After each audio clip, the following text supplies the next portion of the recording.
Tonight, I'm here to talk about power. And I think that it's important to share a personal story really quickly. So, a couple of months ago, I was listed on a website as a women empowerment speaker. And I reached out to them and I said, can you please remove that title? Because I do not want to see women empowered. I want to see women in power. Whoa! Okay? There's a very big difference. So let's look at the definition really quickly.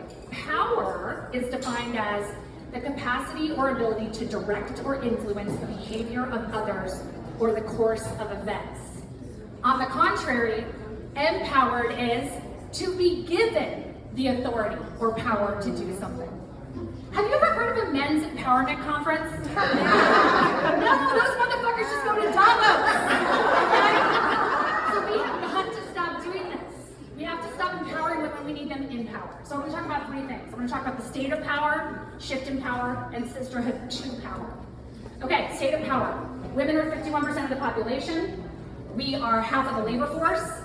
We are 85% of consumer buying power. And yet, we are less than 10% of the Fortune 500 CEOs.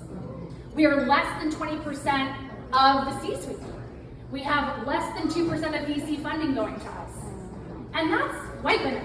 When we look at black women, that number goes down to 3% and VC funding rounds to 0. That is unfucking acceptable. So, what we need to start to do is make a shift in power. We are in a patriarchy right now, and we have been for 500 years, I don't know how old the country is, but it's really old. And I was an English major, not a history major. But we need to shift this to a matriarchy. It's time, because guess what? The patriarchy ain't working. Okay? And a white supremacist patriarchy is really not working either. White men have a death grip on power to their grave. Have we seen the folks in Congress? Okay. What we are seeing from women is an acknowledgement that a passing of the torch of that power is the way forward. Just recently, in the past few months, and this was actually last week, Bumble's CEO, Whitney Wolfe Herd, passed the torch of CEO to Lily Ann Jones, a Brazilian woman. Ooh, yes. Shannon Watts, the executive director and founder of Moms Demand Action, passed the torch to a new executive director, Angela Farrell Zabala, a queer black woman. Woo! That's what we need to say, because guess what? White women, we've been fucking this up for a long time.